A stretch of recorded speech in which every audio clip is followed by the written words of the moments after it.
একটা গ্রাম আছে যেখানে সূর্য কখনো পৌঁছাতে পারে না। শোনো, গ্রামের নাম তুম্বার। এখানে সারা বছর অঝোর বৃষ্টি হয়, মাটি সাঁত সাঁতে, বাতাস ভীতিকর, আর শ্যাডোজ এমনভাবে নাচে যেন তুমি সবসময় কারো নজরে।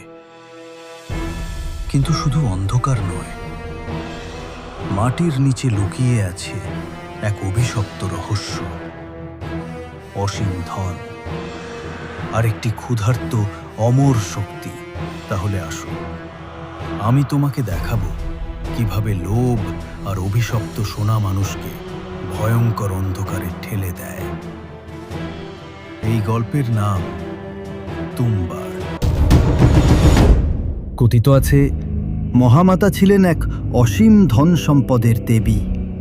তার অসংখ্য সন্তানদের মধ্যে প্রিয় সন্তান ছিল হস্তর।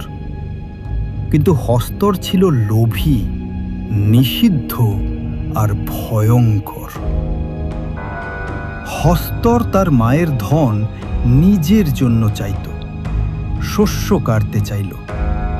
তখন দেবী রেগে গিয়ে দিল অভিশাপ, মানুষ তোমার নাম নেবে না, তুমি পূজিত হবে না, তুমি থাকবে অন্ধকারে, অভিশপ্ত হয়ে। কিন্তু মহামাতা ভালোবাসায় তাকে পৃথিবীর গভীরে লুকিয়ে রাখলেন। সেখানে অসীম ধনরত্ন আর হস্তরের ক্ষুধা লুকানো। লোককথা বলে, যদি কেউ সেখানে পৌঁছায় সে সোনা পাবে, কিন্তু হস্তরের ক্ষুধা তাকে গ্রাস করবে। বছর কেটে যায়। এক জমিদার পরিবারে জন্ম নেয় আমাদের নায়ক বিনায়ক রাও। তার ঠাকুরমা বেঁচে আছেন, কিন্তু আধমৃত। শরীর কুঁচকে গেছে, চোখে আগুন, মুখে আতঙ্ক। লোকেরা বলতো তিনি হস্তরের আশীর্বাদে বেঁচে আছেন। বিনায়কের মা সবসময় বলেন, ওখানে যাস না, হস্তরের ধন অভিশপ্ত, লোভ করলে সবাই শেষ হয়ে যাবে। ছোট্ট বিনায়ক কৌতূহল সামলাতে পারত না। সে ধীরে ধীরে হস্তরের গল্প শুনতে শুরু করে। বিনায়ক তার ঠাকুরমার পেছনে লুকিয়ে এক প্রাচীন ভাণ্ডার দেখার চেষ্টা করে। প্রথমবার তার চোখে পড়ে অন্ধকারের মাঝে সোনার ঝলক। সে বুঝতে পারে কিছু আছে যা তাকে কেবল কৌতূহল আর লোভে আকৃষ্ট করবে।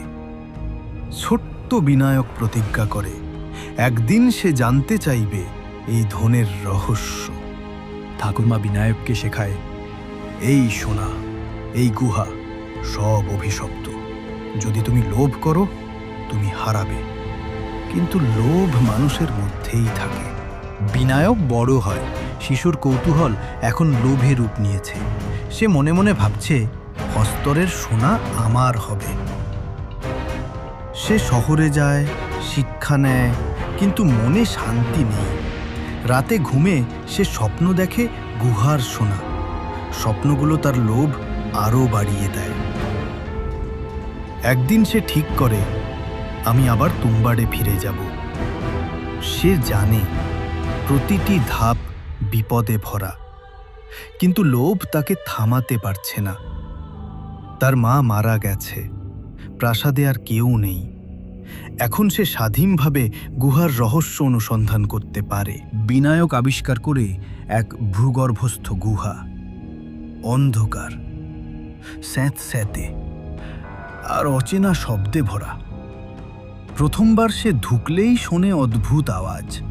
মাটির নিচে কিছু যেন শ্বাস নিচ্ছে, কিছু যেন অপেক্ষা করছে। কিন্তু বিনায়কের লোভ তাকে থামায় না। সে রুটি নিয়ে আসে, যাতে ক্ষুধার্ত প্রতিরূপগুলোকে সামলাতে পারে। গুহার ভেতর সে দেখতে পায় অসংখ্য ক্ষুধার্ত প্রতিরূপ। এরা হস্তরের সন্তান, মানুষ পেলে ছিঁড়ে খেয়ে ফেলে। বিনায়ক বুদ্ধি খাটায়, সে রুটি ছুঁড়ে ওদের ক্ষুধা সামলায়। ধীরে ধীরে সোনা সংগ্রহ শুরু করে। একদিন তার ছেলে জন্মায়। বিনায়ক ছেলেকে শেখাতে শুরু করে কিভাবে রুটি বানাতে হয়, কিভাবে গুহায় নামতে হয়, কিভাবে সোনা তুলতে হয়। কারণ বিনায়কের চিন্তা একটাই, যদি সে না থাকে তার সন্তানই সোনা চালাবে। লোভ তার পরিবারে এসে পৌঁছায়। বিনায়ক চরম ঝুঁকি নিতে শুরু করে। সে মনে মনে বলে, আমি যদি হস্তরকে পুরোপুরি ধরতে পারি, অসীম ধন আমার হবে। সে ছেলেকে সঙ্গে নিয়ে গুহায় নামে। ঝড়, বজ্রপাত, অন্ধকার সবই তাকে অপেক্ষা করছে। প্রথমবারের মতো সে মূল হস্তরের কাছে পৌঁছায়। সোনা দেখলেই তার চোখ জ্বলছে। পুরো পরিকল্পনা করে।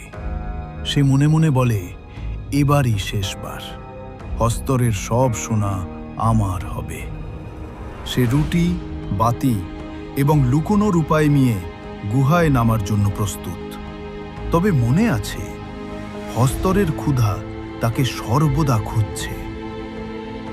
বিনায়ক ছেলেকে সাইডে ধরে রাখে। সে জানে এক ভুলে সব শেষ হতে পারে। হঠাৎ হস্তর বেরিয়ে আসে। তার চোখে আগুন, মুখে ক্ষুধার্ত হাসি। বিনায়ক চিৎকার করে ছেলেকে ধাক্কা দেয় নিরাপদ জায়গায়, কিন্তু হস্তরের ক্ষুধা অসীম। বিনায়ককে ছিঁড়ে খেতে শুরু করে।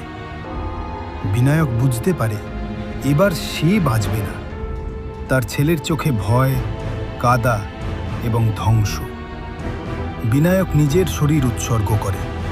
হস্তরের ক্ষুধা তাকে গ্রাস করে। ছেলেকে বলে পালাতে। ছেলে দৌড়ে বেরিয়ে আসে হাতের রুটি নিয়ে। হস্তরের ক্ষুধা ছেলের দিকে না যায়, বিনায়কের ত্যাগের জন্য। বিনায়কের লোভ এবং অহংকার তার মৃত্যু নিশ্চিত করে। হস্তর নিজের ক্ষুধা পূর্ণ করে, কিন্তু বিনায়ক আর বাঁচে না। বাহিরে ছেলে ভীত, কিন্তু বেঁচে আছে। সে বুঝতে পারে লোভ কত ধ্বংসাত্মক। বাবার ত্যাগের ছাপ তার মনে থেকে যায়। সোনা অক্ষত, কিন্তু ভয় এবং অভিশপ্ত ইতিহাস সঙ্গে আসে। লোকেরা বলে, যে কেউ গুহায় যায় সে ধন পেতে পারে, কিন্তু হস্তরের ক্ষুধা সর্বদা অপেক্ষা করছে। তুম্বাড আমাদের শেখায়, লোভ মানুষকে ধ্বংস করে। যা নিষিদ্ধ তার পিছনে দৌড়ালে শেষমেশ তুমি নিজেই অন্ধকারে ডুবে যাবে। আজও তুম্বার গ্রামে বৃষ্টি থামে না। প্রতিটি ফোঁটার সঙ্গে ভেসে আসে সেই অভিশপ্ত গল্প। হস্তরের ক্ষুধা মানুষের লোভের অভিশাপ। শোনো, এই গল্প সতর্ক বার্তা। লোভ তোমাকে শেষ করে দিতে পারে। যে নিষিদ্ধ তার পিছনে দৌড়াবে সে কখনো ফিরে আসতে পারবে না।